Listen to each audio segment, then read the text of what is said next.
So I want to talk a little bit about burnout and coping with stress. I see this a lot in my coaching practice, working with senior leaders. They're very successful. They've moved up the ladder in their organizations. They're running huge operations, hundreds of millions or even billions of dollars in revenue a year, employees, legal battles, working in the market. And along the way, these people are, they're usually type A, they're ambitious. So they've accumulated what I call the accoutrements of success along the way. The house, the nice cars, the kids are going to the top schools or colleges.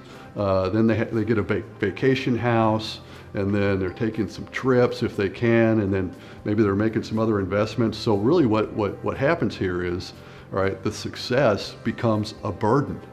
They have to keep advancing in order to sustain the success lifestyle that they've built up for themselves. I had a friend of mine that worked for one of the top consulting firms in the country, and he related that exact story to me, that these people, they get caught up in their success a lot of times, and then their personal lives, it bleeds over into their personal lives. So instead of success generating happiness, it generates stress. So go figure.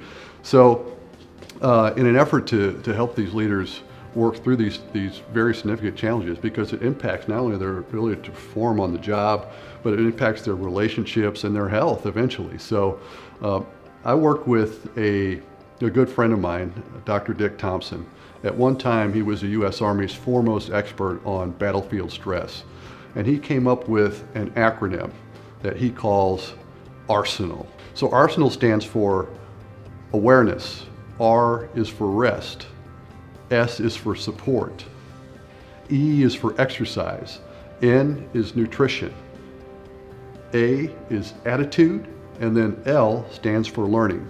What I'd like to do is go over each element of the arsenal so that you can learn a little bit about what you can do to help deal with stress and cope with burnout. Something that happens to a lot of senior leaders and people in general in today's workforce. So if you found this video helpful, I'd love to hear your comments in the section below, and please like it and share it. And oh, by the way, if you haven't hit that red button to subscribe to the channel, go ahead and do that right now.